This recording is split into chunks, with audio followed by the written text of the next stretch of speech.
day is it? Oh my god. Is it today's Monday? Oh my god. Yeah. Happy Monday. Yeah. Meta predictions destruction. Let's start this off with a bang, shall we? Thanks to all the patrons, Wiberian, all that good stuff. All right. So, should we start with Kruleboyz? Yeah, I feel like we got to, right? This is a Kruleboyz channel. Well, it's the channel. Kruleboyz, especially now with Big Wog on, is certainly the tip of the pyramid, right? Yeah. Kruleboyz look phenomenal. They look pretty good. I actually am less hype on them than you, I think. I'm pretty darn hype on them. I think they look pretty good. I think they look solidly A tier. But I don't think they're S tier. I don't think they're S tier either unless the points are egregious. Yeah, exactly. I do think in the hands of an extremely good player, they are going to be like feel S tier. But like definitely it takes someone who's got extremely advanced like map awareness and game knowledge to make full use of them. And you have to get a little bit lucky. But like their rules are just incredible. Everything I've seen so far. Oh, the rules are great. I just think they're gonna feel like a completely different army now. I think they're gonna feel like a Kruleboyz army now. Is what they're gonna feel like. I mean, yes, but like what I'm used to a Kruleboyz army feeling like is having a bunch of blocks of Bolt Boys that you're trying to keep away from the enemy and shoot your opponent with. Yeah, and if like anything goes wrong, you lose. Yeah, it's like a fragile version of the Lumineth castle that Destruction has, is kind of the way that I'm used to playing the army. So the way I've been playing them, I think would translate extremely well to the new rules, because I've been playing them not that way. Yes. For a while now. With like multiple dogs and birds, playing a little bit more melee-oriented with only support shooting to kind of... Yeah, agree. I think that's how you play Kruleboyz now. That's how I think they'll play now, yeah. I think that you will probably, at most, take 6 Bolt Boys. I mean, we'll see. I guess it depends on the points, but like, but we're expecting a generally, I think the rumor is, or the word on the street is like a 30% increase across the board for like list prices. Something like that. I know it's going to be more. From what little bit that I've heard, it does seem like it's going to be significantly more. Like people are saying, like units that used to be 140 or something like that are like 20 wounds or whatever are going to definitely be going up. I don't know if everything is, but at least some things are going to be going up a lot. And I get the feeling that that's not only going to impact Gut Rippos, I think that's going to impact the Bolt Boys too. Like they're 120 points for 3 right now. You're paying 240 points for 6 of those guys. I bet that's probably going to cost you something around 300 points in the new edition. I doubt it. And I don't think you're going to want to pay 600 points for 12. I agree with what you're saying, but I don't think they'll cost that much. I think that they're going to be, well, like their damage has been I guess they're halved. getting they might get a compensation, right? Yeah, because their damage is going down so much. Yeah, the compensation I feel is their profiles. Like, okay, can I clarify something about Bolt Boys here? Am I correct in my sort of understanding that there's like essentially 4 different profiles, kind of? No, there's just like, if they get +1 to hit if they don't move. Yeah, it's just +1 to hit if they don't move, right. And then they either take 2 shots at a worse to hit and lower range, or 1 shot with better rend at longer range. Yeah, and the closer to hit. The closer one seems to be the better one. Like the higher damage. The aimed shot, I think, is the better damage because it has more rend. I ran the numbers, but someone else can run numbers too. It's going to be the double tap that does more damage for sure, but like you have shorter range on it. So when you're able to, you're going to want to do it. But I think that Bolt Boys are going to change from a unit that we want to move and shoot, like you said in the video that you made, to a unit that wants to stand still and shoot aimed shot. Because Rend 2, I think now that they're crit auto wound instead of crit mortal is way more important. Rend 1 is something that a lot of factions have tools to deal with, and that like even with all out defense, like a unit with a 4-up save can just kind of ignore the existence of Bolt Boys. How do other destruction armies get +1 to save without all out defense? Is there any other thing you've seen? I haven't seen anything that does. I haven't seen for destruction. So we're the only destruction faction that has a +1 save, and not only that, we also have 2 +1 save effects. And we can stack them, right? Like there's nothing different, so we can. It's the we ignore rend, right? But almost everything has rend, so it's like. So we have the +1 save from the Swamp Kala. What's the other one? The other one is one of our spells. Yeah, one of the spells. And It's then there's Mystic also Shield. like minus a hit. There's a bunch of other shenanigans like that. There's a lot of ways you can create a pretty sneakily survivable army that is sneakier than its force levels would make you think. Right? But you're going to want to put those buffs on something like a big block of Gut Rippas or something, I think. Reinforced Gut Rippas, I think, are going to be... I think they're in. Reinforced Gut What Rippas. I think is going to be... blocks of 20 Gut Rippas are bread and butter for this army now. You know what I think is going to be absolutely insane now is Breakabosses. Yeah. Based off the mechanics that we've seen so far with like the teleporting around and the way that things are worded and like the things you saw in the Goonhammer article and stuff like that, Breakabosses are my take of being probably the most improved unit in the book from what I'm seeing. If they function approximately how they have been functioning. Unless they're massively changed, which I don't suspect. Doesn't look like it. Do you think though? Do they still have crit mortal on their melee weapons? I don't think we've seen all the information. I don't think we've seen that war scroll yet, but I'm really interested to see it.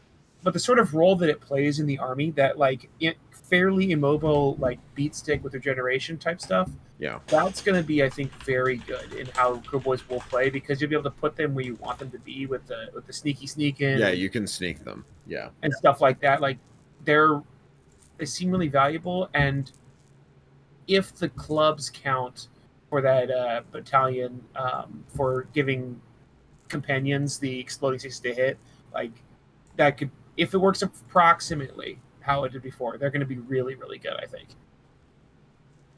Yeah. I think you'd have to. I think they'd be better in that particular subfaction where you get the crit exploding 6s. But I do think that the being within 3 inches of terrain, you're invisible subfaction will probably end up being the one everyone takes.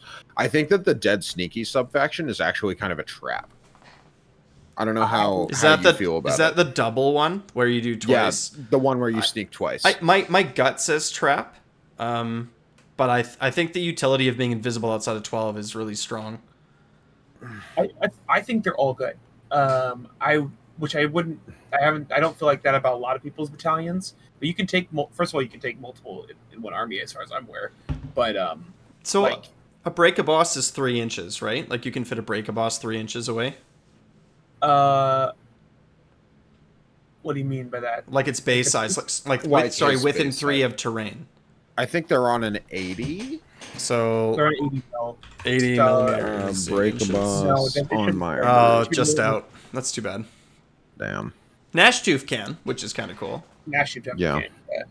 What other targets? I guess that's kind of it, hey? Like a kill boss. We'll see what a kill boss does. That's the problem with sneaking too, is that it has to be a unit with 10 or less models, which I feel like this rule is made to teleport Boltboyz. Yeah. But that you're not. I don't think you're going to want to do that more than once or twice a game. I'm not sure. I mean, maybe you do, but depends on the play style. But I think using that properly is going to be very difficult, and most players are going to take it and they're going to just like spend resources and time doing these things that are going to end up not really working and stabbing themselves in the foot. Like, to be honest, but I do think it is good. I just think it's one of those things where like an extremely good player is going to make it the most disgusting thing on earth. They're going to make people look silly. The real key I think to playing Kruleboyz right now is just understanding what you're up against, like what your opponent actually does, and then really having to like play enough games where you can type your games into categories almost about how you're using rules. Yeah. For example, if you have 2 units of reinforced Gut Rippas and 2 units of reinforced Boltboyz, let's say, and you go for that double sneak, right, where you can do it twice, it's like every turn you can attempt to do Boltboyz and a unit of Gut Rippas, or 2 Boltboy units, or 2, right? It's like suddenly you're like popping off with options, and it's like, or a Gnashtooth, or and so on. I do think it's important to note, though, that like the tempo of the dirty tricks is going to make this a little awkward. Because if you want to use venom-encrusted weapons, you're using it before you use either of your teleports. So venom-encrusted weapons is going off on a 2+ because it happens in your hero phase, and then movement happens. Yeah. So you get to do the teleport after. So your first teleport goes off on a 3, and your second one goes off on a 4 if you're using View. And then you basically don't get reliable dirty tricks for the rest of the turn. So there's going to be like a really weird... I think that's why I think this subfaction is a trap, because I think that using the same dirty trick twice would kind of be cool, but only if it's the only 2 that you're using in that turn. I agree with everything you're saying there, and I do agree it's going to be a trap. People who are really good at making the right decisions about it, it will be good in their hands, but everyone's going to be taking it, and they're going to be shooting themselves in the foot as they accidentally teleport one unit, and then the other one doesn't get to because they're on dice rolls. Yep, and then their fight last goes off on a 4-up now, and they fail that. Then they kind of fuck themselves over because they didn't need to do the teleport. But like, you know, so it's like it's going to be one of those things where like it will be a skill tester, but I do think it is good. It's just going to be all sequencing. It's like a big order of operations challenge for pilots. I totally agree with you that this is a mega high skill stealing army. This army is good. Like the win rate's probably going to be about as bad as it was before. But of course, it's going to be that. But it won't reflect the power level as well as it did. I don't know. Power level's higher. But like bad players are going to do abysmal. I think as an opponent looking at like what it would be to play against this army, it would be really annoying. It would feel like you never knew what they were going to do. Yeah. Right? Like, it's like, what's actually, like, oh my god, all of these, like, debuffs or whatever, like, every time I do anything, they're going to try to, like, I don't know, like, it's weird. They're going to be great at reactions. You don't have the games where you just get to, for free, like, pick up entire units because you critted them all off the table. That's not really going to happen anymore. I think a kill boss on Vulture looks really strong.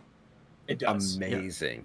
The command trait to be able to retreat on a 3+ in any combat, and then obviously, the trick that was talked about in the Goonhammer article where you just get into a different combat, but you charge, so you pile in. I think that command trait is far and away the best of the three. Like, it's not even I do think that Egomaniac is worth considering, though. I mean, like, that's the same one that Skaven has in Master Manipulator, and it's like one that we're considering too. So it's definitely worth. That's what you give a Sludgeraker. I think so, but we need to see what abilities they gave the Sludgeraker, because the Goonhammer article says that it lost the ability to improve mortals from venom encrusted weapons, but they gave it some other stuff, and I don't know what that would be. It's hard to assess, right? But the one thing I think is going to be huge for the army that's actually a huge glow up is the Marshcrawler. Oh yeah. Aura of Run and Charge. I was saying the Breakaboss is going to be really good also. Like, sure. Aura of Run and Charge is so huge when redeploy has the run keyword. Oh, and you can teleport him too. Yeah, and now you can redeploy a unit and then countercharge with it in the same turn because the Marshcrawler lets it run and charge. And you can guarantee a minimum of 4 on it as well from those various abilities that it was saying, like with the Vulture boss, so you can like redeploy minimum of 4. Minimum of 4, yeah, and redeploys are runs. So if you have any bonuses to run and charge, you add those to redeploy movement. Yeah, and then you can countercharge during their turn, and like when you have like a Breakaboss and someone's like, "I'm gonna get you," and you're like, "Okay, redeploy," and then charge you during your turn and beat the ever living hell out of you. So this army is all movement, and it's all playing KG with gut rippas and making your opponent think that they can do damage, and getting them to come in, then debuffing them and making them fight less. Okay, so here's a wild idea. Okay, here's a wild idea. What does a double turn look like as Kruleboyz? I don't think you ever take one. I think that if you're going second, I think it might actually be like a thing to think about. Like maybe it won't be good, but I think that when we start playing fourth, it's like we should seriously consider the double turn just as an option. And one of the reasons why is because you're going to sneak in your turn on the double, right? And then after that, then you start, and then you're like, your first proc is venom encrusted weapons, right? Yeah. And then it's like you can sneak like stuff to run and charge, like you can do these crazy, like I kill all of your things, right? Yeah, like all your stuff is dead now, I've tabled you. But you have to do that with gut rippas, I think. Gut rippas, the Mire Brute, and I don't know So- how outputty the other like the Vulture is going to be or anything, but I would say, yeah, I agree. Like, there's the damage outputs, it's not going to be there. Like before, I think Kruleboyz were insane when they doubled you. we don't have Yes. output anymore. But now the output isn't there. But like their ability to like deny battle tactics Yes. and fuck up with your opponent's plans is way. They're gonna be a 5-head mind game army that makes your opponent lose battle tactics, makes your opponent fail charges when they thought they would make them, makes your opponent get a charge into a unit they thought they would kill, and then they get debuffed to shit and can't kill it. That's going to be what happens with this army. I think. They're what they should have been all along instead of a DPS army. So like I would recommend, just from what I'm seeing so far, don't double people unless you absolutely have to. You want to be going second, probably Won't be going second as often as possible. but just always staying there. Yeah. And that denies your opponent the ability to ever take double, which is strong enough by itself. Okay, so I think we talked about Kruleboyz. We have a lot of armies to go. Are we going to go through just destruction? Or are we going to go through No, like... we're doing it all. But no, you're right. I don't have something to say about all of the armies, but I do have more to say about destruction than I do other alliances. So All right, well, let's keep it rolling. Then we don't spend like 40 minutes on each army, but on the ones that you really are passionate about, you want to go to Ironjaws then? Yeah, let's do it. Yeah.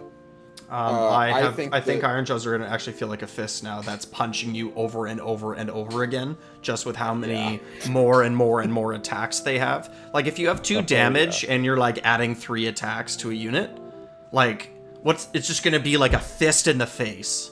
That's what it's going to feel like. But what if you had 5 damage on a Maw Grunta Tusk instead, and then you added 3 attacks and 1 rend to it? Right. Exactly. Yeah. So I think that like the big pig army is scary, maybe broken. I don't know yet, but obviously points dependent. But it's really scary because like the natural disaster subfaction gives them +1 attack, and you can just take Kragnos and proc that all the time, or you can take the big pig subfaction, which is just one of the coolest rules, but I don't know if it's balanced. Every time you kill a screen, you permanently get +1 move for every pig unit. Pretty cool. For the rest of the game. It's awesome. I love it, but it punishes your opponent for just fundamentally playing the game. They try to put a screen in front of you, you kill it, you get +1 move. I think a lot fewer things are going to die, and I think pigs are going to get stuck in combat more often than you think. Even with power through and all the other tools that we have to kind of get them out. From what I understand, you can only use power through once. Yeah. So if you're playing but the pigs have the rampage, right? Yes, they do. But I'm like, I don't know. We'll see. I think that they're going to be really strong. Like there's still. I do think they are really good. strong. But yeah, they will have weaknesses. Like I think they look crazy on paper, where it's one of those armies where it's like in game you will find that they will have serious weaknesses strategically, but like they do look super dope. I'm really a big fan of the brutes. Like I want to play basically the Choppas. I'm real. Like I want to play that. It didn't really work, but like previously you were so hamstrung by like your terrible bravery and like you had to put all these command points just to get into position and stuff like that. Now it's like brutes at 3-up armor saves. It's night and day. Like a 4-up armor save versus 3-up armor save, completely different game. 3-up armor save, and they don't have to worry about bravery anymore. Amazing. Yeah, and they have one of the strongest abilities from any army in the edition. Yeah, shutting off objectives is crazy. Entirely. It's like I don't care how much bonus to whatever you have, right? To your control. It's +5 like control score. Ooh, That's scary. cute. How about your 0? No, I know it's scary. Hey, Soul Scream Bridge for like Ironjaws. Yeah, nasty. Also, they still have the teleport spell too, right? Great Green Hand of Gork. A buddy of mine, he convinced me. He told me, he's like, think about Soul Scream Bridge as your backup teleport. Yeah. And I'm like, oh my god, that's such a good argument. That's actually right. really like, strong. oh my god, it's like you have this one, and then if it's successful, you can try to like move another brick of brutes or a brick of Ardboys or something. Yeah. Like it's really importantly, I think for this sort of stuff also is like you no longer have to pay the war chant attacks on every single unit. Like previously, you just couldn't even function without a war chant. Now it's like war chants are good, but you don't need them. So now you can choose if you want them or not. And like stuff like running, like if you wanted to run like 5 units of 5 brutes, that would honestly probably be really strong because you don't have to buff them up really. They're turning off objectives and they're tanky enough to survive any medium fight and hit back really hard. So you can play like really interesting games with that sort of stuff. Like I think there's going to be way more strategic openness with how Ironjaws play, and I'm excited for that. And like every list can be more tailored to what you as a player want to do, whereas before it was like pretty much play Bloodtooths or get out of here. Yeah. I think the other thing that's great is that it feels like it's actually possible to alpha strike with Ironjaws now, which like it was almost a joke in 3rd edition that when people got interested in Ironjaws, they would try them out in the very first game they would play. They would try to do what the rules kind of like incentivizes them to do. And then their army would just get destroyed. They would get tabled. Yeah. You know what? The rules make you think that you're supposed to run across the map on turn 1 and hit your opponent because you can. And then it doesn't work. But I think maybe now it can work sometimes. Yeah, because you can actually survive these brawling fights. I was joking with my friend the other day about it, but basically Ironjaws used to play the way that Fire Slayers looked. Yes, and they played the way so funny. The naked dwarves were like tankier and better at the brawls than the fully covered in steel orcs. And now I think they really can play the way they look. And I'm excited for that. Me too. They're so cool, and I think that they're very thematically aligned now. They have so many charge bonuses. Have so many charge bonuses, and you like. I think if like maybe I'm mistaken, but I thought I counted up to 3. There were 3 different ways of getting +1 to charge. Yeah. So you can teleport and be on a 6 to charge. And is it 2 or 3 ways from faction abilities to get +1 attacks as well? That we've seen. Yeah. Ways we've seen. Like, it's crazy. They're gonna hit really hard on the charge. Also, I really like that they have basically the corn thing where they can tag you during your turn with the Ironjaws, but the fucking Mighty Destroyers. They can tag you during your turn, just lock you down. So it's like, hey, here's 20 yard boys. Oops. I'm telling you guys, that War Chanter's getting into combat more often, I think, than people think.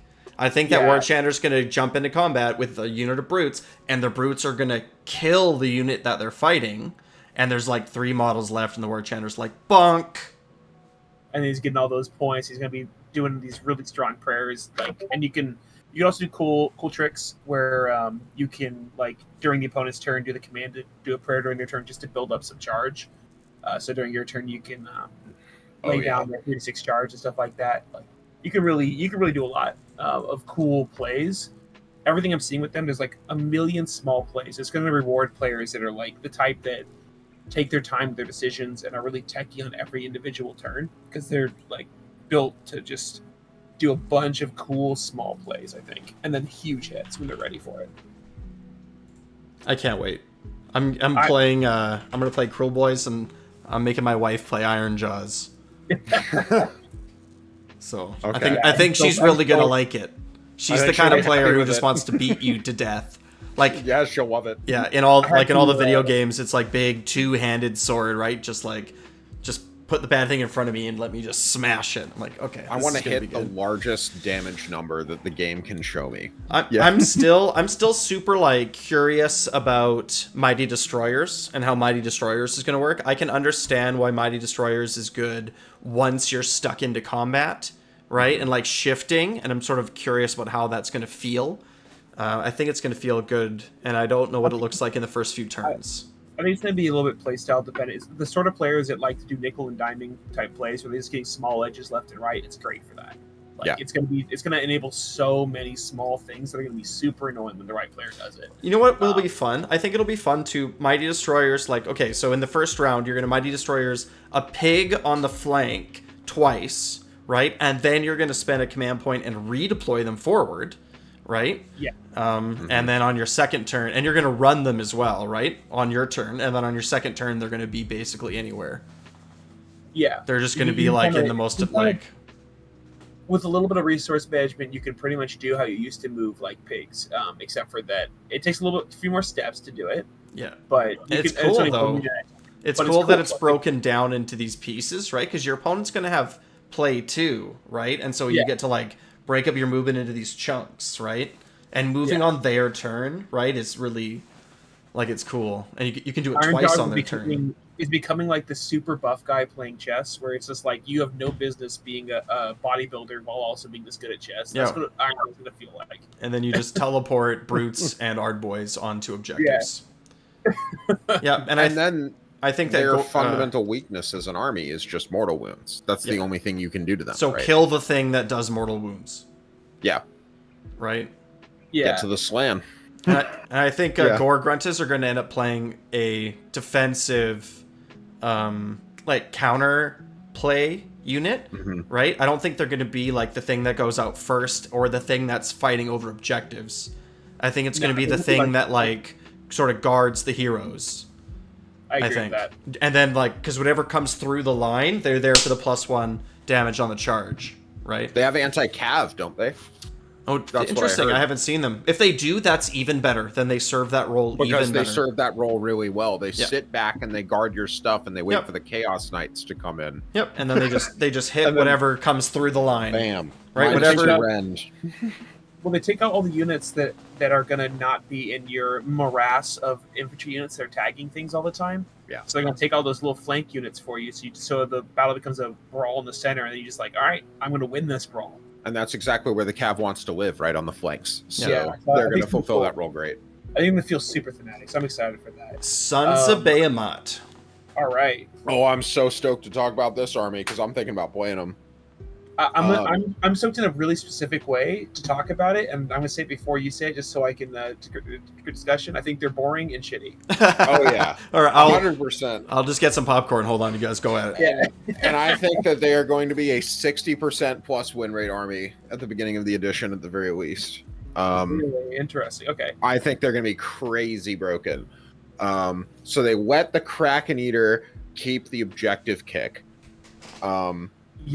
Which is a big mistake because objectives shrank to 3 inches off of a 40mm token, and they are not impassable, which means that you can stand almost on the entire objective with a giant base.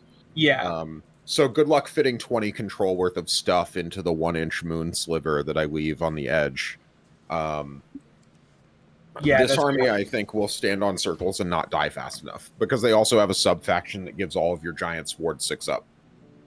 So if they're next to each other, if they're next to each other, but like they're probably you can string them so they're close enough, and you can kick the objectives into a place where you can stand close enough. Yeah, I think that's an interesting take on it. 'Cause I haven't really heard people talking about the Kraken Eater too much about it. And I do think that like the damage generally falling in the game is going to make them pretty annoying, for sure. Like they're pretty much the same as they were, more or less, which is like both good and bad. Yeah. I wonder what the points are going to be like, because I think that's going to determine a lot of it. The points and how you build the regiment, too. Because, like, we know roughly how regiment building works from some of the stuff we've heard. Like, you pick a hero, their keyword determines what you can take based on the shared keyword. But we don't... Are they just how is that going to work drop? for megas? They are either a 1-drop army, or they're like a 4-drop army, or a 3-drop army. And... I feel like they probably will be 1-drop. I think you'll have like Broad, your general, another mega, and like 2 little guys. Just as a little aside, I know that this isn't really super on topic, but I always wondered about if giants had something like Noblars, something like Grots as part of their army, just like a little cheap screen on the ground, right? I sure wish. No, the only way you can take that is taking the Gloomspite Regiment of Renown. Right. Anyway, carry on.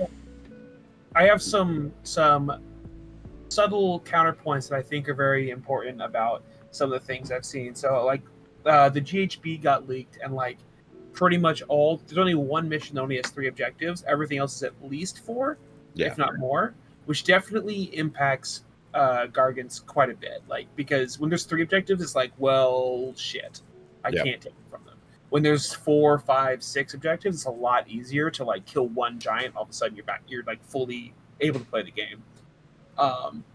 I think that like battle tactics are going to be a little bit tricky for them, especially early on in the game. Not in the middle of the game. In the middle of the game it'll be easy, but like, Yeah. they're going to be. So it's going to be hard to do that thing where you just get ahead in points and then just never lose at that point. It's going to be trickier, I think, because of subtle things like that. I agree. I think they're good though. Like, I think battle rounds 2 and 3 are going to be trickier to pilot for them because they're going to have a different tempo. But I think that because of the exact thing you're talking about, it's actually the reason they're strong. They go down in points turn 1 and they become the underdog. And then they get an extra command point in battle round 2 and they give you a really bad decision. So like if Suns is a 1-drop army, they're outdropping basically everyone. I don't think there are any other 1-drop armies in the game anymore. Yeah, that's true. Like it'd be very rare to have another 1-drop. Like, and every once in a while, I'm sure you'll see it, but it's going to be extremely specific. So here's what happens if they're a 1-drop. They go first. They walk the Kraken onto an objective that it wants to kick, and they control 1-2 and not more and score a battle tactic.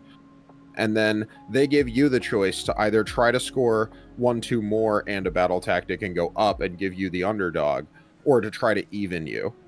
And then they have a choice. They either take a double and can't do a battle tactic in battle round 2, or they let you go again and then you kick the objective away. Yeah. I think given all the points that we know of, which is not very much, but like, and everyone points going up, like the chances that you're going to be able to fit 4 megas in a list, I think is very low. I think it'll be 3 and little guys. 3 and little guys, like it's gonna be like that. You're gonna, because of that, it's gonna be really tricky, but at the same time, like it's complicated to assess really, because like shooting is getting way weaker, which is good for the game. It's great for them too. Hated being against shooting armies because you get to direct your entire army's force into whatever you want to, right? And you didn't like that. Just focus the one you don't like.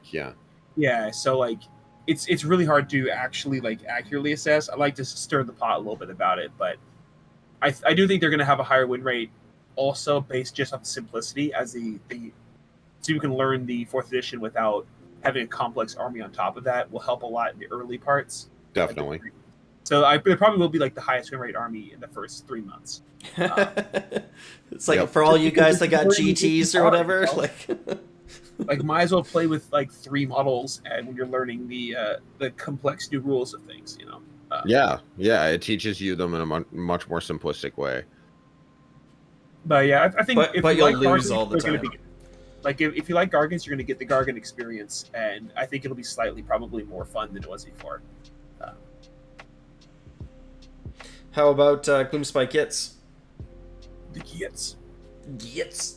I don't have a lot of strong feelings about that. I have a friend who's very whose opinion I value a lot. So I was talking about this the other day because I don't really play Gitz, but he thinks that trolls are going to be very good. Yep. The other ones are going to be okay. Like it's just not much change from what we've seen. It's like pretty much the same thing as before. But a lot of things got tuned down in power level, which is good because before the rules were kind of busted, and we get like nuts, and it was just like they toned things in, kind of wrote the rules a little better with more weaknesses and stuff like that. But overall, I think it's probably just going to be around where it was at the end of the edition, just because everything else is also going down in power level. I want to see the Squig Boss. Yeah, and I really hope that Spider's War Scrolls aren't abysmally trash. Don't we always? But I just want the spider part of goblins to be playable. It's so cool and thematic, and I know it's a little weird, but like spiders with goblins on their backs is kind of cool. I want them to be strong, and they never have been, not once. You guys read the book Bad Loon Rising?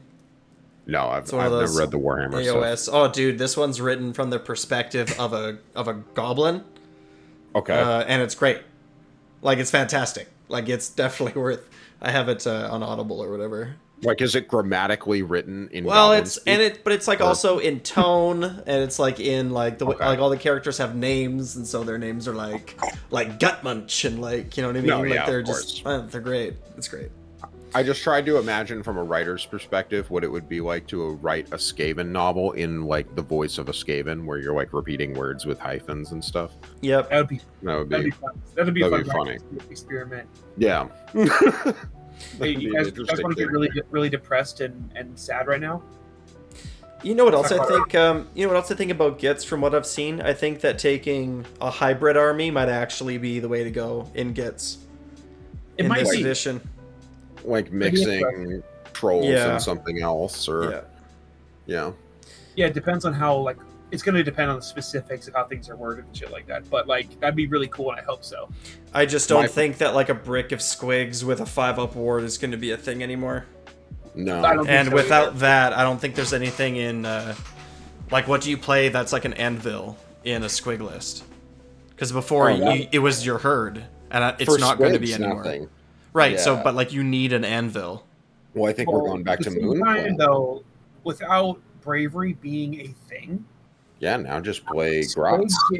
Squigs are pretty spooky. Like, yeah, they got nerfed in other ways, but like, they don't die because they don't run away. Well, there's still 2 wounds, right? No, they're 1. Oh, are they 1? They're 1, yeah.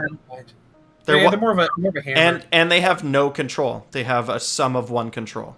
Yeah. So it's like you can't even flood them onto objectives. No, you'll just play Grots then. You'll just play blocks of 40 Grots. And small trading units get in the way, and it's fling hammers at people probably. But it'd be cool if it could be cool if it's a more mixed arms type army. I think that'd be much more thematic than what it has been. Trolls are really, really strong. Like taking trolls and taking the heal, where you just heal them after they fight or whatever. To me, trolls look A tier and the rest of Gitz look C. Like high C. Yeah, that's kind of how I'm feeling right now. I want to see what other supports they have, but they've taken away the whole like, we're just gonna buff a unit to Tarnation sort of play style in the game, right? Now it's more like how things work together and about like, anyway. So Squigs, I think that's kind of what they needed, and now they don't kind of have that. So we'll see what bounce. So I think it'll be like trolls as an anvil, and you'll probably have like bounders, right, as like a cavalry unit. Hopefully you'll still have some good casters, right? So it's like you have like all this mix, and then you can experiment with like reinforced blocks of stabas, or maybe shootas are good suddenly, but we'll see. Yeah, I think with Gitz we haven't seen enough to really have a good assessment. They have so many units, it's just hard to say. Spider cavalry is cool too. It's just really hard to assess them right now. It is. I hope they have like a soup kind of play style. I want to see what the Wolf Riders do too. Yeah. Those units are cool. Give them a good rule. Make them strong. They almost don't fit in Gitz though. True. I mean, that's because they feel like they belong to orcs and goblins, right, from fantasy. But they're just above ground. Release that in AOS. They need to release the goblins half of the orcs book, but they don't want to do it. Dude, Snarlfang would be so good in Kruleboyz. It would be sick. Imagine if we could play goblins with orcs. It would be exactly like the rest of the Warhammer universe. It was called 3rd edition, where I could play any orcs I wanted in Big Wa and ally in any goblins that I wanted. And a Marshcrawler that worked for you, but not for Kruleboyz. Yeah, I had like I have a lot of points of orcs and goblins. A swamp drummer and some goblins on wolves and like a big armored up dude on a monster. Yeah. It was just like an Avengers Assemble moment. So, hey, Aaron, just as a little off note, both of us were really wrong about our rewrites, hey? not even close. I mean, I think my rewrite was more along the lines of the direction they went. Sure. It's like, it definitely didn't write the same thing, but like it was definitely more like movement oriented, more disruptive. Like mine was like by improving your redeploys and stuff like that, which is a thing, but like and giving some extra movement shenanigans and some different teleports and changing so like there was some of that there. And I think the playstyle was trying to move towards is kind of where they did. So I'm actually pretty happy with. I had the right idea of the direction at least. Nice. The individual rules definitely not. Well, yeah, I mean like. But I think their rules are better than what I did. So they're pretty strong. Everyone I've heard from multiple places that Kruleboyz are viewed as extremely powerful right now. Yeah. So we'll see. Okay. How about ogres? Bad, sad, depression incarnate. So I have been watching Haywo's stream today as well. Yes, me too. And we apparently were all tricked by one of the worst faction previews in all of history. They showed us literally the worst rules and the worst war scrolls, And ogres actually look okay. I don't think they're amazing, but they look pretty playable. They look like an army that can go 3-2 at a tournament. That's something, at least. At least they're not what they look like, because they look like they were like just absolute garbage. They have some really good magic rules. The Frost Lords are really good. It's just like the monsters they showed us and the subfaction they showed us and the spell they showed. None of the stuff they showed us was impressive. They have a choice between the 2 different terrain features now, the Maw Pit or the Pot. So that's cool. Yeah. I was reading over the battle formations and they're all just like mediocre as heck. But I think you just take +1 to cast, right? Probably, but like it's just like it's too. It reminds me of old Kruleboyz, the way they're written, where it's like, for example, like the Black Powder Fanatics is like you can shoot with your lead belchers and iron blasters in combat as long as there's also a friendly ogre hero in the same. Yeah, and it's like that's never gonna happen. Like when am I gonna get that off? Like, I'm gonna go into my turn where I have the shooting unit in combat and also have like a tyrant in that same combat. And there's going to be enough of them that this matters. If you enter the combat phase and you roll a 3+ and you're wearing a green hat on Wednesday, yeah, exactly. You can strike first. It's like, damn, what a good rule. Yeah, and then the Heralds of the Everwinter, it's like your Beastclaw Raiders heroes give your regular guys -1 to hit. And it's like, well, they're just going to shoot your big monster then. And like, it doesn't do anything. Not really. Like, it's what they already wanted to kill for the most part, unless they're just doing some chip shooting for being annoying. I guess the whole point is that there's not a lot of shooting anymore in the game that's good. So yeah, but it's like I'm just frustrated with the way they're writing the rules for ogres. No, everything's like mediocre, and it's just lame. Like it's not that it's bad. Like there's stuff that is actually pretty good. It's just like they didn't really do anything cool. Right. Yeah, that's kind of the vibe I got. Yeah. It's like more of the same, but it's kind of like better than it was, but it's still kind of like ogres, right? You can do more. Predicted metas about things. I do think that they will be more of a mixed arms than before. Before it was like pretty much you're doing monster trucks or you're doing all meat fist stuff or all shooting. I think they will do more mixed arms type stuff. Which is good. Yeah. Yeah, more list variety for sure, and some scrolls got to glow up too. Like apparently they're really expensive. Apparently Mournfang are $100 or 100 points a model now, but Mournfang are really like, small. But they fight so hard. Like, and the rule that they previewed is pretty cool. Like that they ignore charge bonuses when they get charged. Yeah, and they're anti-cav. And one of the best looking, most powerful units, in my opinion, in the entire edition is Chaos Knights, which is like an important thing to consider when building a list. Yeah. Yeah. So they'll probably have a role. Yeah, I think there will be a role for a lot more of the units in that army, and that there will probably be like 2 takeable sub-factions. I think you'll either take the one that gives you extra mortal wounds on the charge with your monsters, or you'll take the +1 to cast one. Because apparently one of the Frost Lords also gives you a bone, like you add a +1 to the D3 that you roll for mortal wounds in an aura when you charge with your monsters. So you can instead of like having a 33% chance to fail dealing your D3 mortal wounds, you're guaranteed to do at least 2. Yeah. So if you take the sub-faction, it's guaranteed 3. And if you're running monsters, you're going to be running beast handlers for sure. And like otherwise, Prophets of Gulping God is just going to take like just extra cast, bonus casting.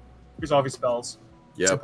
And then you take the Maw Pot and you get +1 power level. And you have a +1 wizard casting twice. So they'll actually probably do some good debuffing. They'll do a lot of healing. They have that cool unlimited spell, add 3 to control score and heal 3. Yeah, their spells and prayers are fantastic, in my opinion, for the most part. Well, we have a +1 caster, so... +1 casting is pretty rare. The fact that they can get it army-wide as a sub-faction ability is pretty great. I think, so far, I think the only other army I've seen that has that is Bone Reapers. Sick. Any final thoughts about Destruction? I think destruction. I'm glad we have a 3+ armor save faction and a tank faction in destruction with Ironjaws now, and it's more well-rounded than it was before. But destruction to me looks fine. I'm really happy. I think people might. The fact that we no longer have Battle Shock and Bravery might be a surprise for our opponents. We used to just kind of disappear, and now we're gonna stick around a bit. Yeah, destruction's ability to stay in a fight and Yeah. continue beating you up is, I think, going to be massively different. That's a good point. 40 Stabbas with the Subfaction that they get to pile in again is gonna feel really annoying. But hey, guess what? Useless against brutes. Absolute trash against brutes. Because they can't hold objectives. Go brutes. Brutes for life. Brutes are moving gonna, brutes onto an objective on your opponent's turn that they needed to hold to score primary with redeploy or mighty destroyers or countercharge or any combination is going to feel so good. Yeah, or unless the giant reaches out his little big toe and like pulls the objective under himself, so the brutes can't get it. Yeah, he just kicks it away. It's gonna be wild. Scrunching those dogs up, getting the fucking objective away. So what archetype do you want to do next? Let me just end this video, right? Because at the end I have to say like, subscribe. Wow.